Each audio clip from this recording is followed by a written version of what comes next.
A room in Camden Town, London, July 22, 2011. 4 p.m. Amy Winehouse's bodyguard pushes open the bedroom door forcefully. The wood creaks. The silence from inside is absolute, heavy as a gravestone. On the bed, the motionless body of a 27-year-old woman. Beside her, 3 completely empty vodka bottles. No violent disturbance, no suicide notes. Only an unnatural stillness and the stale air of a space closed for hours. The brightest star of British soul has died alone, drowned in alcohol. The amount in her blood, 4.16 grams per liter. The limit before alcohol poisoning is 3.5. The toxicology reports will reveal something that surprises many: no trace of drugs. Only alcohol. A huge amount of alcohol. An excessive quantity for a body that can no longer cope. For the world, it will be a tragedy. For those who knew her, a death foretold, predictable, immensely public. There's a select group no one wants to belong to. They call it the 27 Club. Brian Jones, Janis Joplin, Jim Morrison, Jimi Hendrix, Kurt Cobain. They all died at the exact same age, 27. They were all consumed by fame, addiction, and the inability to stop the inertia of self-destruction. Amy Jade Winehouse has just become its newest member, the latest to cross that point of no return. Her face in recent years bore the marks of excess, gaunt, aged beyond her years. Pain, loneliness, and an emptiness that no ovation can fill, gnawed at her. Just 2 studio albums. Barely 3 years of a real career. The rest was a painful, predictable, and completely public fall. Every drunken binge, every excess, every breach of contract was exposed to the eyes of the entire world. 3 years earlier, in 2008, when Amy was 24, the Sunday Times published an article with a brutal question in the title. Can Amy Winehouse be saved? The answer, now, lies in a bed in Camden Town. July 21, 2011, evening. Dr. Christina Romit visits Amy at her home. The conversation is brief, but revealing. Amy admits that she has started drinking again after a long period of abstinence. Her voice sounds tired, defeated. She accepts the seriousness of her condition. Then he utters 5 words that will be forever etched in the court testimony. I don't want to die. Premonitory. Chilling. A desperate confession from someone who can no longer control their own destiny. Less than 24 hours later, those words echo in the void. That same night, around 10 o'clock, Amy sends a text message to one of her friends. The words are simple, almost poetic in their simplicity. I'll be here forever, will you? No one answers in time. No one understands that it's a goodbye. At 10 o'clock the next morning, the bodyguard approaches the door of the room. He hears no noise. He isn't surprised. At noon, neither. But at 3 in the afternoon, concern turns to panic. He forces the door open. Forensic experts would later determine that Amy had been dead for several hours when she was found. The world lost one of the most unique voices of her generation. But who was Amy Winehouse, really? How did a girl from a London suburb become a legend? And why couldn't anyone save her? Every July 23rd, since 2011, Amy Winehouse's family gathers at her grave. They mourn her untimely death and celebrate her life. Mitch Winehouse, her father, has had to endure shouts in the streets. You killed your daughter. Murderer. Accusations of ambition, negligence, and filicide. Her ex-husband, Blake Fielder Civil, faces similar accusations. British media outlets have for years identified him as the man who introduced Amy to hard drugs. Heroin, crack, substances she had never touched before. But can a death have only one culprit? Or was Amy Winehouse the victim of a perfect storm, an absent father, a toxic love, a ruthless industry, and an addiction that devoured her from within? To find those answers, we must return to the beginning. To a dark-haired girl with bright eyes, born in North London in 1983. A girl who dreamed of being famous, who had a voice like no other, and who carried within her the seeds of her own destruction. Amy Winehouse's story doesn't begin with her death. It begins with a Jewish family, a taxi driver father who loved Frank Sinatra, and a grandmother who taught her to love jazz. September 14, 1983. At Chase Farm Hospital in Gordon Hill, Enfield, North London, Amy Jade Winehouse is born. She arrives 4 days late, a fact her parents will joke about for years. Even for birth, Amy preferred to arrive at her own pace. Her father, Mitchell Winehouse, known as Mitch, works as a window panel installer and occasionally drives a black cab through the streets of London. Her mother, Janice Seaton, is a pharmacist. Both are Jewish, part of a small but close-knit community in the north of the city. Amy has an older brother, Alex, born in 1979, who later teaches her to play the guitar. The family lives in Southgate, a working-class suburb of London. There are no luxuries, but they don't lack the essentials either. What they do have in abundance is music, especially jazz. Mitchell Winehouse loves jazz with a passion. His idol is Frank Sinatra. Often, while driving his taxi or working from home, he sings the legendary crooner's songs in a powerful, off-key voice. Fly Me to the Moon is his favorite. When Amy gets into trouble at school, which happens frequently, Mitch walks to the principal's office singing that same song at the top of his lungs. Little Amy absorbs everything. She listens to the melodies, the rhythms, the stories those old songs tell. By the age of 5, she's already humming them constantly. In class, she suddenly bursts into song, not caring about the teachers or her classmates.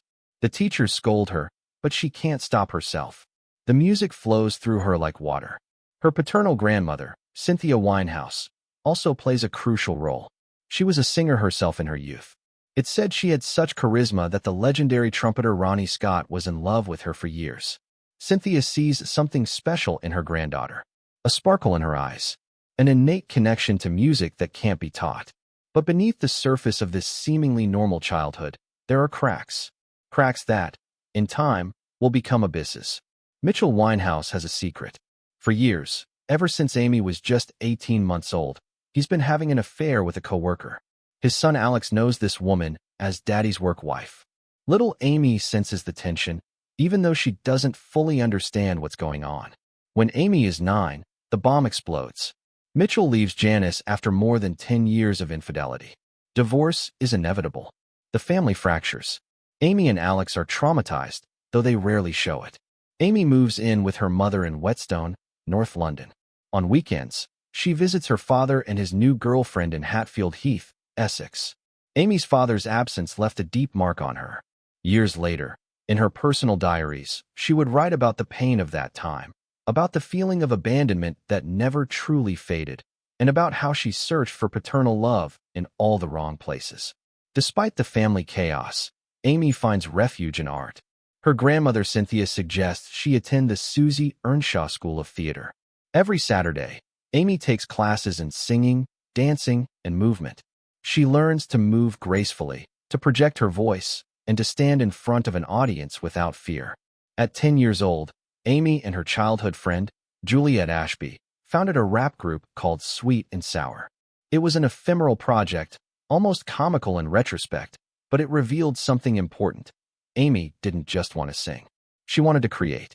She wanted to write her own words, tell her own stories. At 13, she received her first guitar as a gift. It was a cheap, second-hand instrument, but to her it was a treasure.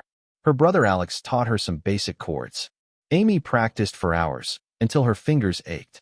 Before long, she began composing her own songs, simple lyrics about love, loneliness, and the confusion of adolescence.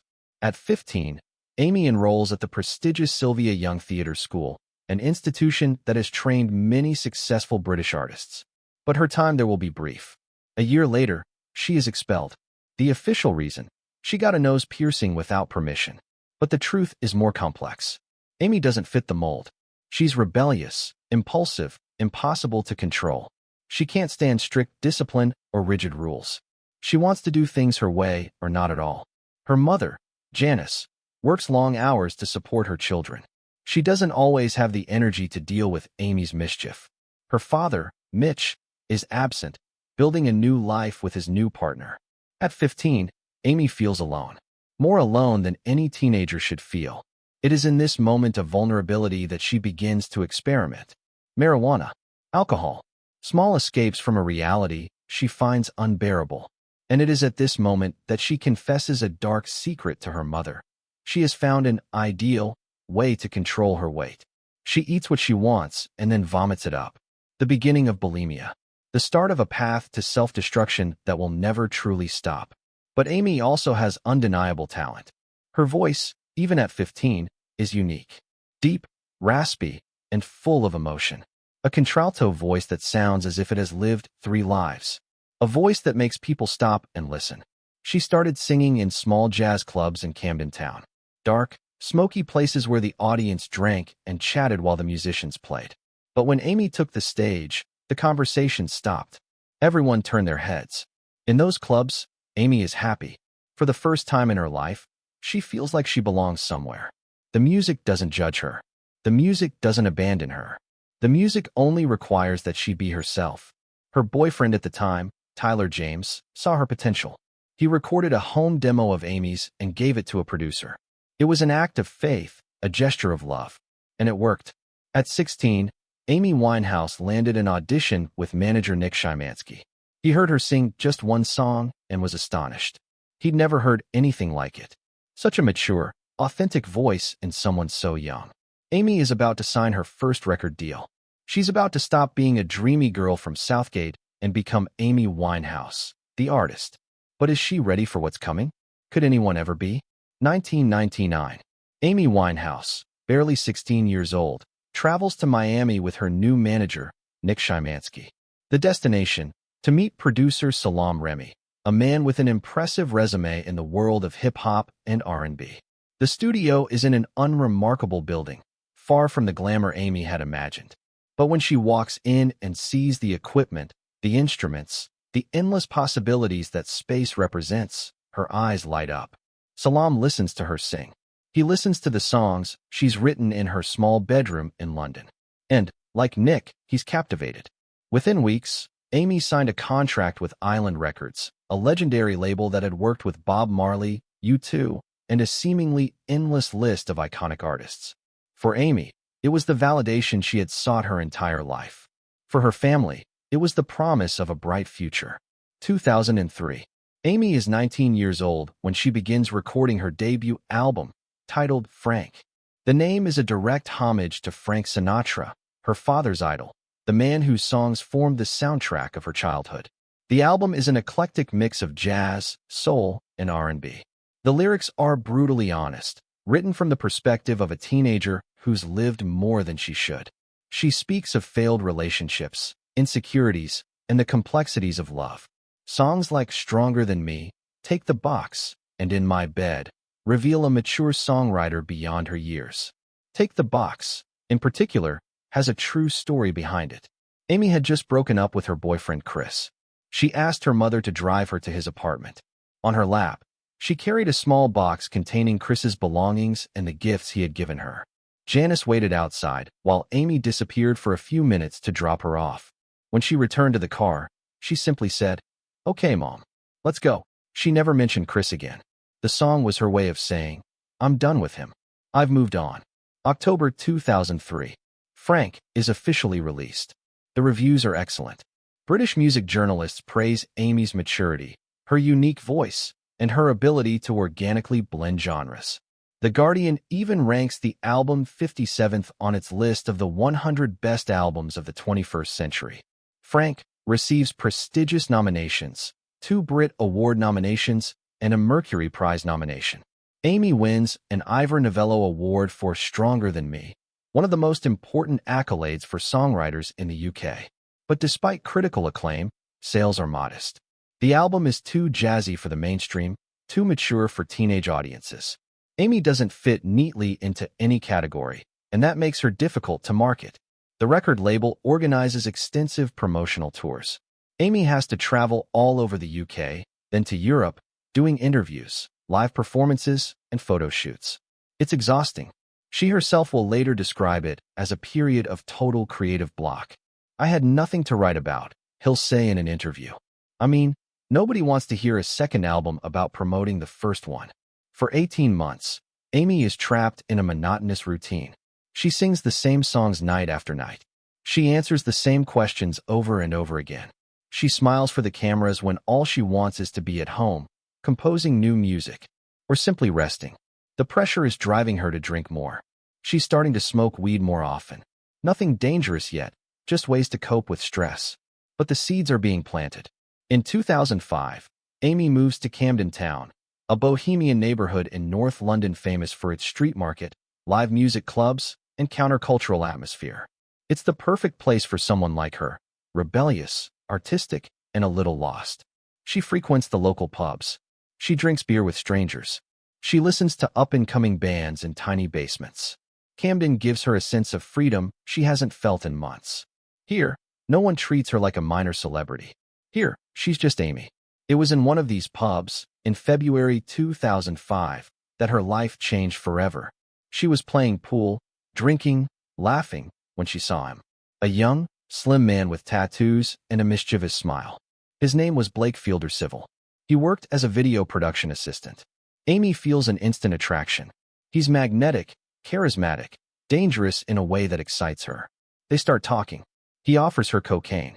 She prefers another drink. She's not ready for that yet, but she's ready for him. Nick Shymansky, her manager and close friend, would later recall that moment clearly. That was the week she met Blake Fielder Civil. Amy changed overnight. For 6 years, she had been completely consistent, and suddenly, it was like dealing with a different person. Right up until the end, there were glimpses of the Amy I knew, but something had really changed. Amy's relationship with Blake is intense from day one. They fall in love quickly, with the irrational passion of two young people who find in each other a reflection of their own demons. But Blake has a girlfriend. He's engaged, and when he's forced to choose, he doesn't choose Amy. The breakup devastates her. Amy falls into a deep depression. She stops eating properly. Her bulimia, which had been relatively under control, returns with a vengeance. She starts drinking excessively, not socially, but to forget, to numb the pain. And then, in May of 2006, something happens that deepens her pain even further. Her grandmother, Cynthia, the woman who believed in her from the beginning, the woman who loved her unconditionally, dies. Amy is devastated. According to family members, she was very close to Cynthia. Her death leaves a void that nothing can fill. It is in this dark moment, immersed in pain and loneliness, that Amy begins to write again. But this time, the songs are different. They are rawer, more heartbreaking, more personal. They are songs about lost love, about self-destruction, about the impossibility of escaping oneself. Unbeknownst to her, Amy Winehouse is composing the album that will make her a global superstar. An album with the perfect name, Back to Black. Late 2005, Amy arrives at her father's house accompanied by her managers. They're worried. Her drinking has worsened considerably. She barely eats. She's losing weight alarmingly. They believe she needs professional help. Rehabilitation. Amy listens to the proposal and shakes her head. She turns to her father, seeking support. "I don't want to go, Dad. I don't have 90 days, she says, referring to the typical length of a rehabilitation program. At that crucial moment, Mitch Winehouse tells her she doesn't need him, that she can handle this on her own, that it's her responsibility to get better. The managers insist, but Amy has already made her decision. If her father says it's not necessary, then she won't go. This moment, this conversation, would be etched in Amy's memory. Several years later, that interaction would pass through her creative mind, be broken down, rearranged, and become a #1 hit. The song would be called Rehab. The first line would be unforgettable. "They tried to make me go to rehab, but I said no, no, no." 2006.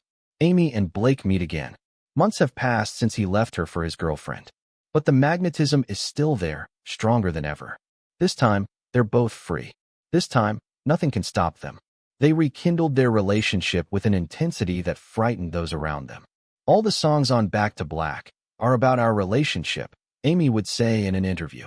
"No one had ever made me feel what Blake did when he came into my life. It was a cathartic love. The way we treated each other made me feel bad, but we separated and realized how much we loved each other." Amy begins to write compulsively. Every emotion, every fight, every moment of ecstasy or despair becomes a song. The pain of her previous breakup, the death of her grandmother, the toxic relationship with Blake, everything is poured into the lyrics. Producer Mark Ronson joins the project. Ronson is a production genius, known for his ability to fuse retro with contemporary sounds. Together, he and Amy create a unique sound, 60s soul with a modern sensibility. Live instruments, lush arrangements, and Amy's soulful vocals at the forefront. October 30th, 2006. Back to Black is officially released.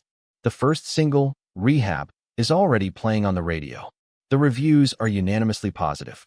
Not good. Not excellent. Extraordinary. The album reached #1 in the UK in its first week, selling 43,021 copies. In the following weeks, sales accelerated. Rehab became an anthem. You Know I'm No Good, Back to Black, Tears Dry on Their Own. Love is a Losing Game. Every single was a hit. Amy's voice, her iconic look, the high beehive hairstyle, the bold black eyeliner, the form-fitting dresses, her defiant attitude, everything captures the public's imagination. It's not just music. It's a cultural phenomenon. At the end of 2006, the album was certified platinum. By 2011, it had sold 3.5 million copies in the UK alone, becoming the best-selling album of the 21st century in that country, even surpassing Adele.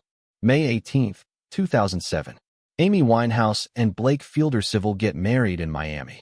It's an intimate ceremony, far from the flashes of the British paparazzi. Amy wears a simple dress. Blake has fresh tattoos. They are in love, or at least they think they are. But what binds them isn't just love. It's codependency. It's a dark connection, fueled by their mutual addictions. Blake has admitted in later interviews that he was the one who introduced Amy to the world of hard drugs. Heroin, crack, substances that destroy lives. I was a drug addict in my early 20s, Blake would say years later. I had no idea how to get clean, let alone how to help someone else get clean, especially since she was a key cog in the record label machine. There were vested interests in Amy continuing to perform. Nick Shymansky, Amy's first manager, has recounted that her behavior changed completely after meeting Blake. According to his recollection, it was around February 2005. My opinion at the time, and my opinion now, is that she got high on hard drugs as soon as she met Blake, he explained. But Amy, in her own words, didn't see Blake as a villain. I'm not going to let him divorce me, she told Now magazine. He's a male version of me, and we're perfect for each other. February 10, 2008. The 50th Grammy Awards are being held at the Staples Center in Los Angeles. Amy Winehouse is nominated in 6 categories, but she can't attend. The United States has denied her a visa due to her recent drug problems. Instead, Amy performs via satellite from Riverside Studios in London. It's a live broadcast before a private audience of friends, family, and crew. She sings Rehab with a full band behind her. Her voice sounds flawless. Her presence is magnetic. When Tony Bennett announced her name as the winner of the Record of the Year award, Amy was speechless. Her reaction was genuine, pure surprise. My surprise wasn't because I won the Grammy, she later explained to ABC News, but because Tony Bennett said my name. That night, Amy won 5 of the 6 awards for which she was nominated: Record of the Year and Song of the Year, both for Rehab, Best New Artist, Best Pop Vocal Album for Back to Black, and Best Pop Vocal Performance. She tied the record held by Beyoncé, Lauryn Hill, Norah Jones, and Alicia Keys. She became the first British artist to win 5 Grammy Awards in a single night. This is the pinnacle of his career, the summit, the mountaintop. From this point, there is only one possible path, down. But Amy isn't celebrating. She's exhausted. Her marriage to Blake is a disaster. They're both mired in addictions they can't control. The British press hounds them relentlessly. Every fight, every bruise, every moment of weakness is photographed and sold to the highest bidder. In January 2008, a video surfaced purportedly showing Amy using crack cocaine. Her record label announced she was entering rehab. In July of that same year, she was hospitalized with emphysema, a consequence of smoking crack. She was 24 years old, and her lungs were severely damaged. Her father, Mitch, reappears in her life, trying to take control of the situation. But it's too late. The damage is done.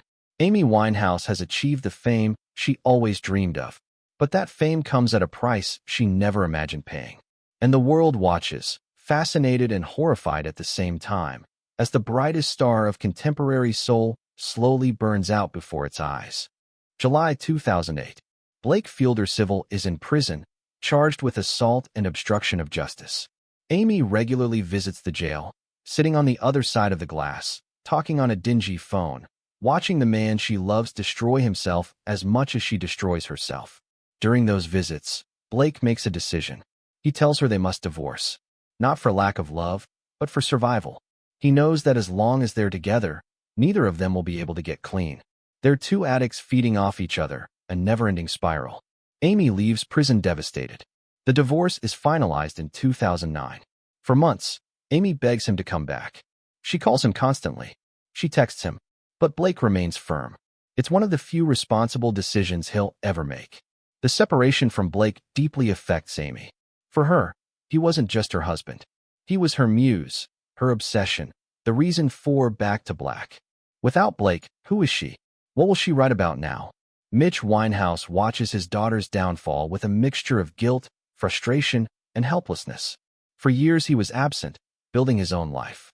Now he tries to make up for lost time by taking control. He becomes a constant, almost omnipresent figure in Amy's life. He organizes interventions. He hires bodyguards to watch over her. He appears on television programs talking about his daughter's problems. Some see him as a concerned father. Others accuse him of exploiting Amy's fame for his own gain. In 2008, Mitch brought a Channel 4 film crew to Amy's private island in St. Lucia, where she was trying to recover. The cameras documented her attempts at rehabilitation, her relapses, and her vulnerable moments. The resulting documentary was titled Amy Winehouse, in her own words. For many, it was a grotesque violation of her privacy. For Mitch, it was an attempt to show the reality of addiction. Amy, meanwhile, feels trapped. Her father is smothering her.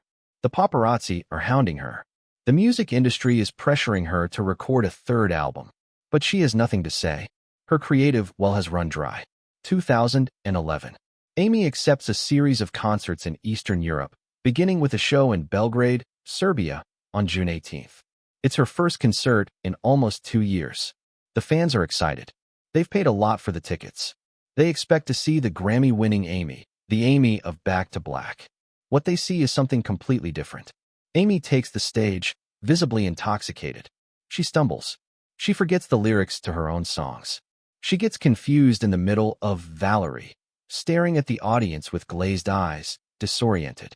The musicians try to cover for her, but it's impossible. The concert lasts barely an hour. It's a complete disaster.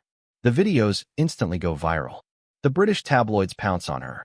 Drunk on stage, unable to sing. The end of Amy Winehouse. The online comments are brutal. Some express concern. Others mock her. No one knows how to help her. The remaining concerts of the tour are canceled. Amy returns to London, ashamed and publicly humiliated. Her team issues a statement saying she needs time to recover. But everyone knows the truth. Amy Winehouse is on the verge of a complete breakdown. Amy has tried to get clean multiple times. She's been to private clinics, had therapy, and gone through detox programs. But she never completes treatment. She always finds a reason to leave early. Part of the problem is that Amy never really wanted to get clean. In interviews, she's been honest about it. "I only quit drugs because I wanted Blake back," she admitted once. When it became clear that Blake wasn't coming back, her motivation vanished. Another problem is his relationship with alcohol. While he was able to quit heroin and crack with professional help, he was never able to control his vodka consumption. Alcohol is legal, readily available, and socially acceptable. It's easier to justify. It's harder to avoid. The doctors repeatedly warn her that her liver is damaged, that her body can't take any more. But Amy doesn't listen. Or she listens and doesn't care.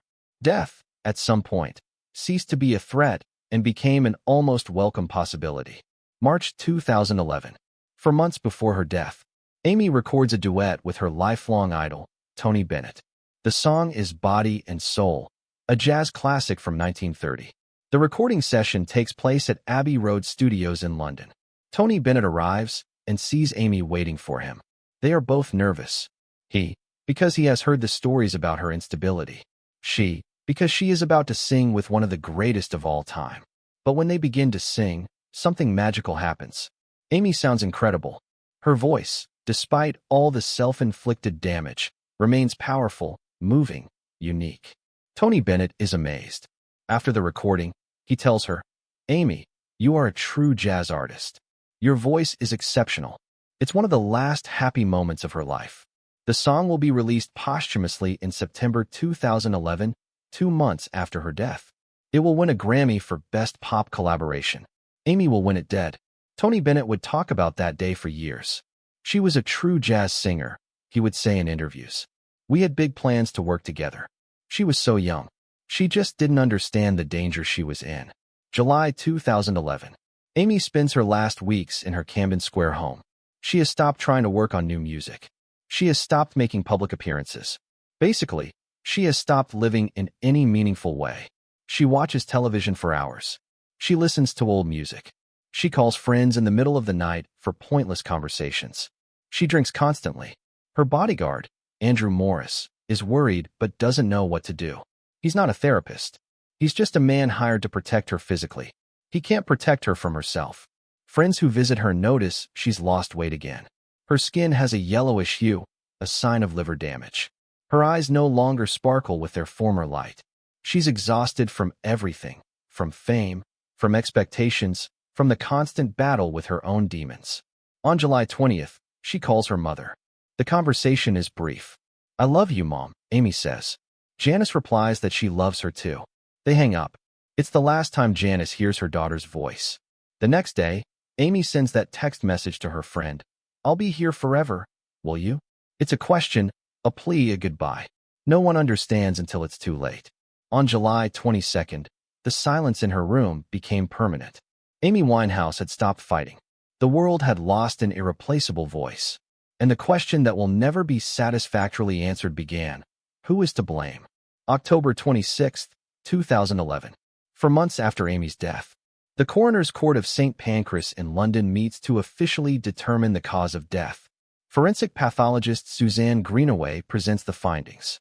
Toxicology tests show a blood alcohol level of 4.16 grams per liter, 3 times the legal limit for driving, twice the level that would normally cause unconsciousness in the average person. For someone of Amy's weight and physical condition, it's a lethal amount. There is no evidence of illegal drugs in his system. There are no signs of external violence. There is no suicide note. The official verdict: death by misfortune. In other words, accidental alcohol poisoning.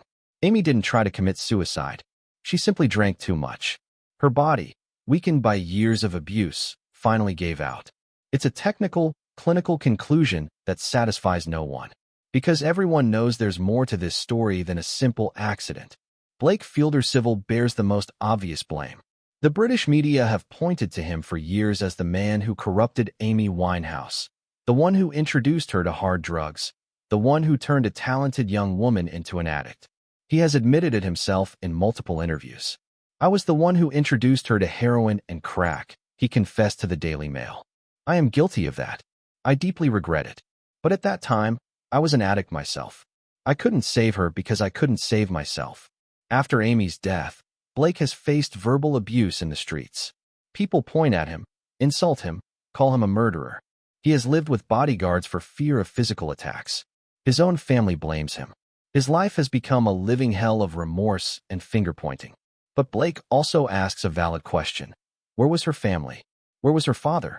Where were her managers, her record label, everyone who made money off her? Why does it all fall on me? Mitchell Winehouse has been criticized from multiple angles. Some accuse him of abandoning Amy in her childhood, creating the emotional void she tried to fill with toxic relationships and addictions. Others accuse him of being overprotective in her later years, smothering her with his constant presence. Mitch has responded to these criticisms publicly. He has written books, given countless interviews, and created the Amy Winehouse Foundation to help young people with addiction problems.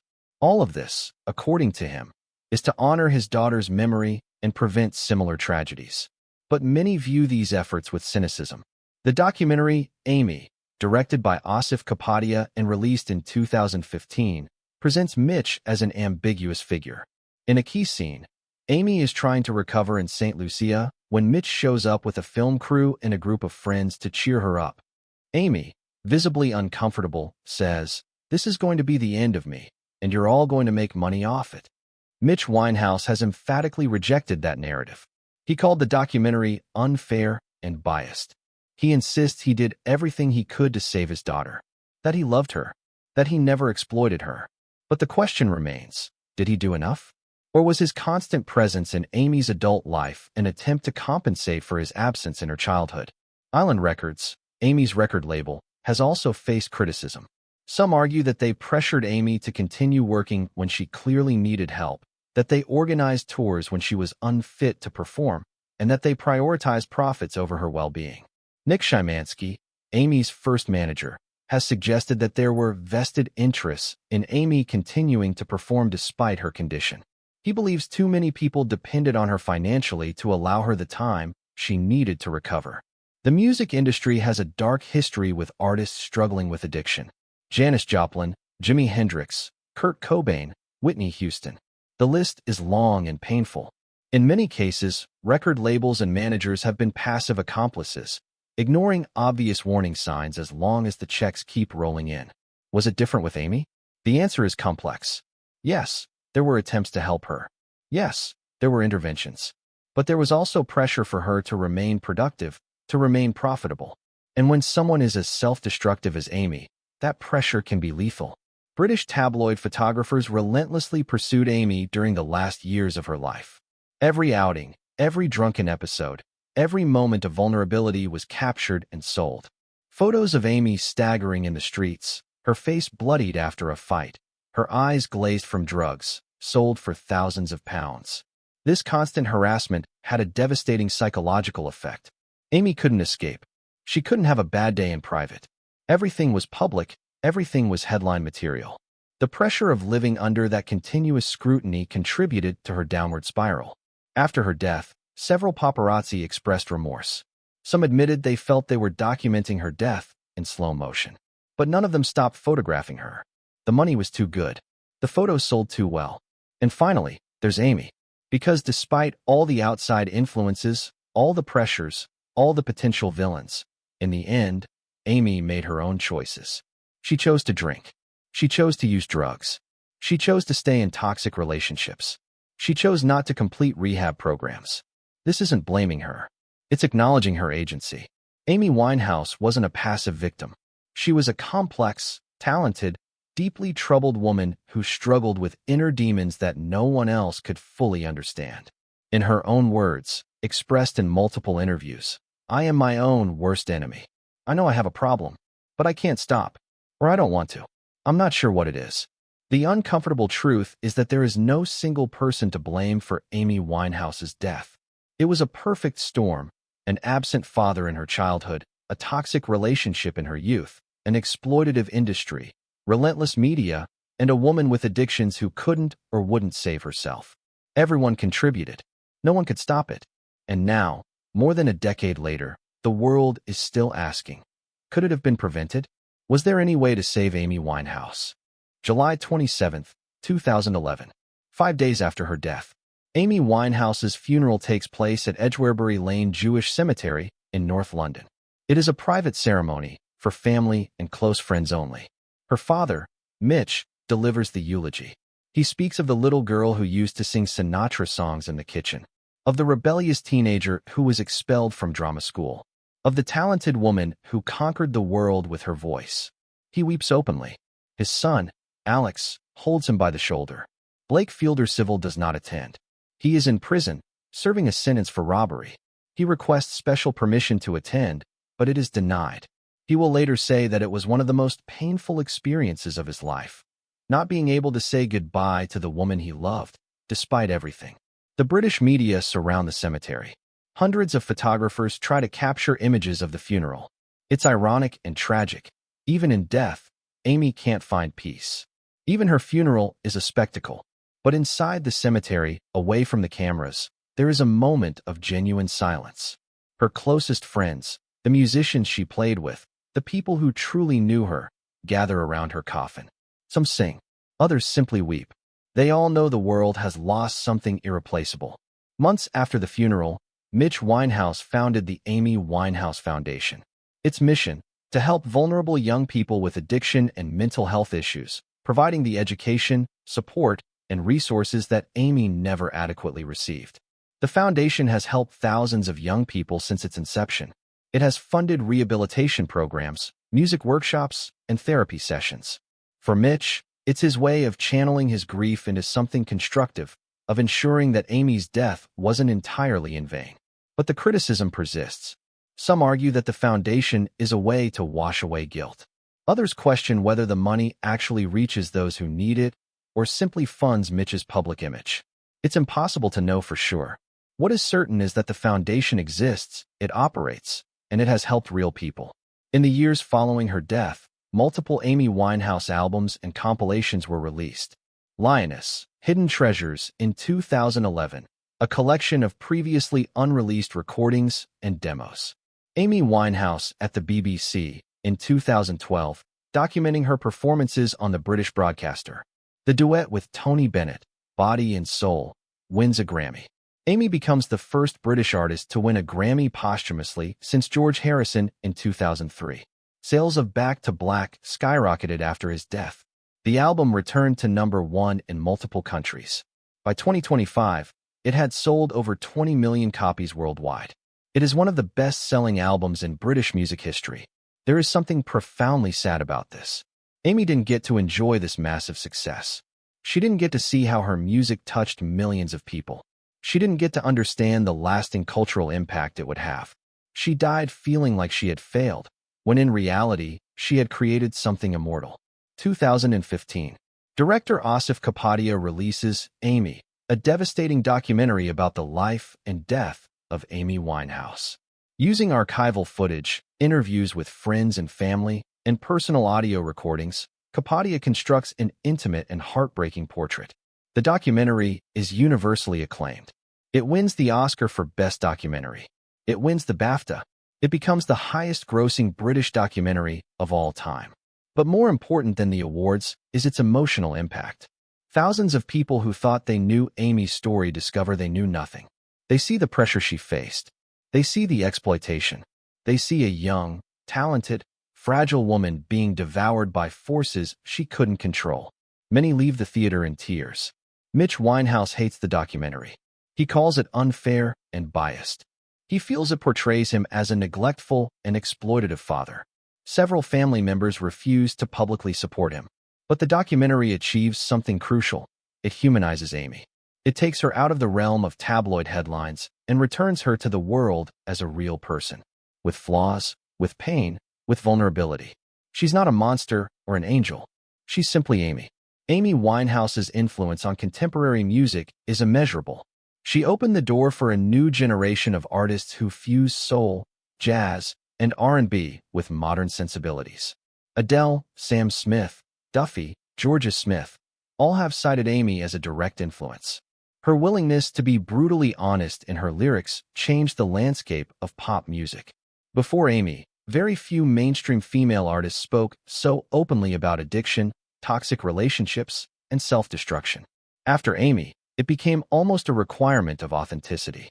Her visual style also left its mark. The exaggerated beehive hairstyle, the thick eyeliner, the form-fitting dresses of the 60s, it all became iconic. For years after her death, young women around the world tried to replicate her look. But beyond the aesthetics and the sound, Amy left something deeper. The idea that raw talent and authentic vulnerability are worth more than polished perfection. In an era of industry-manufactured artists, Amy was always uncomfortably real. And that resonated. Amy Winehouse joined the 27 Club, that cursed group of artists who died at the age of 27. Brian Jones, Janis Joplin, Jimi Hendrix, Jim Morrison, Kurt Cobain. Now Amy. Some see a pattern: exceptional talent, early fame, addiction, tragic death. Some speak of a curse. But the reality is more prosaic and sadder. There is no curse. There are only young, creative, sensitive people who couldn't handle the pressure of fame and turned to substances to numb the pain. What makes Amy different is that her death was so public. The other members of the club died in hotel rooms, in bathtubs, found by friends or assistants. Amy died in the age of the internet, of social media, of constant documentation. Her descent was filmed, photographed, and tweeted in real time. We are, in a sense, complicit. We consume their pain as entertainment. We buy the tabloids with their photos. We watch the videos of their disastrous performances. We comment online about their appearance, their weight, their behavior. And then, when they die, we act shocked. We mourn their loss. We ask, how did we let this happen? The answer is simple and uncomfortable. We allowed it because we didn't care enough to stop it. The spectacle was too captivating. 2025. 14 years have passed since Amy Winehouse's death. An entire generation of young people has grown up listening to her music without ever having seen her live. For them, Amy is a legend, a name on commemorative plaques, a voice on Spotify. But for those who knew her, for those who loved her, the pain remains fresh. Janice Winehouse, her mother, still visits her grave regularly. Mitch continues working with the foundation, trying to turn the tragedy into purpose.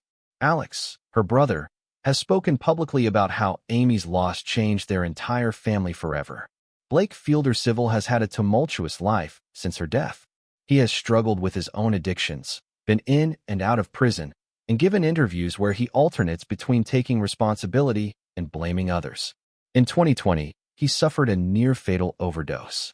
He survived, but admitted that part of him longed to be reunited with Amy. Tony Bennett, who recorded with Amy months before her death, passed away in July 2023 at the age of 96. Until the end of his life, he spoke with admiration about Amy's talent. She was a true artist, he said repeatedly. She could have been one of the greats. Every July 22nd, fans from all over the world gather outside Amy's house in Camden Town.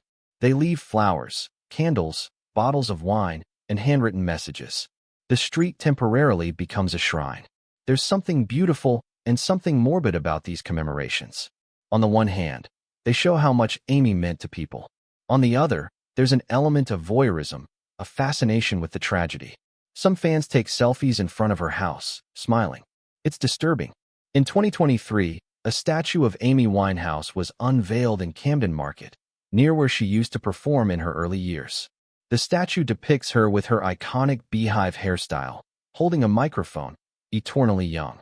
It is a beautiful but melancholic work. Amy hated statues. She hated being immortalized. She just wanted to live. Despite Amy's death, the music industry hasn't fundamentally changed. Young artists continue to be exploited. Addiction continues to be ignored or romanticized. Mental health remains secondary to profit. In the years since Amy's death, we've seen similar cases. Mac Miller, dead at 26 from an overdose. Avicii, dead at 28 by suicide. Lil Peep, dead at 21 from an overdose. Juice WRLD, dead at 21 from an overdose. The list goes on, painfully familiar. Each time, there's the same cycle. Public taxes, promises of change, conversations about mental health. And then, silence. Until the next tragedy occurs. The system doesn't change because the system is profitable as it is. Amy Winehouse should have been a wake-up call. But we hit the snooze button and went back to sleep. One of the great what-ifs of modern music. What would Amy Winehouse's third album have sounded like? Would her sound have evolved? Would she have explored new directions? Would she have recaptured the magic of Back to Black? In interviews before her death, Amy mentioned that she wanted to do something different. Maybe something more pure jazz. Maybe collaborations with hip-hop artists. Maybe something completely unexpected. The previously unreleased recordings compiled on Lioness, Hidden Treasures, offer clues. They show an artist experimenting, trying out new sounds, grappling with the creative process. Some songs are brilliant. Others are clearly unfinished. All bear the unmistakable mark of her talent. But the third album remains a ghost. An unfulfilled promise. An unrealized potential. And that is perhaps the most tragic thing of all. We didn't just lose Amy Winehouse. We lost everything she could have created. Could Amy Winehouse have been saved? If her father hadn't abandoned the family when she was 9, would she have developed that desperate need for love that led her to Blake? If she had never met Blake, would she have avoided hard drugs? If the music industry had prioritized her well-being over profits, would she have had the time and space to recover? If the British tabloids hadn't relentlessly hounded her, would she have been able to heal in private? The honest answer is, we don't know. Maybe we do. Maybe we don't. Addiction is complex. Mental illness is complex. There are no simple solutions, no single villains, no moment when everything could have changed. What we do know is this. Amy Winehouse was a real person. Not a tabloid figure. Not a statistic about addiction. Not a symbol of artistic self-destruction. She was a daughter, a sister, a friend. She was someone who laughed, who loved, who suffered, who created beautiful art from places of deep pain. and she died alone in her room, drowning in alcohol, at the age of 27. That is a collective failure. Of her family, of the industry, of the media, of society. We all failed to protect one of the most unique voices of her generation. A room in Camden Town. A voice recorded on tape. A guitar strummed with trembling fingers. Lyrics written in a moment of pure pain. They tried to make me go to rehab. I said no, no, no. The song is still played in bars, at weddings, at parties. People sing it without really thinking about the words. Without considering that this wasn't a cool declaration of rebellion. It was a cry for help disguised as an anthem. Amy Winehouse created 2 studio albums. Just 2. Frank in 2003. Back to Black in 2006. That's it. And yet, those 2 albums were enough to change music forever. To influence an entire generation of artists. To create a legacy that outlives her short life. Her voice is still there, in the recordings. Deep, raspy, full of emotion. A voice that tells stories of lost love, addiction, pain, raw, unfiltered humanity. A voice that reminds us that the most powerful art comes from the darkest places. But every time we hear that voice, we must also remember, there was a person behind it. A person who suffered. A person who needed help.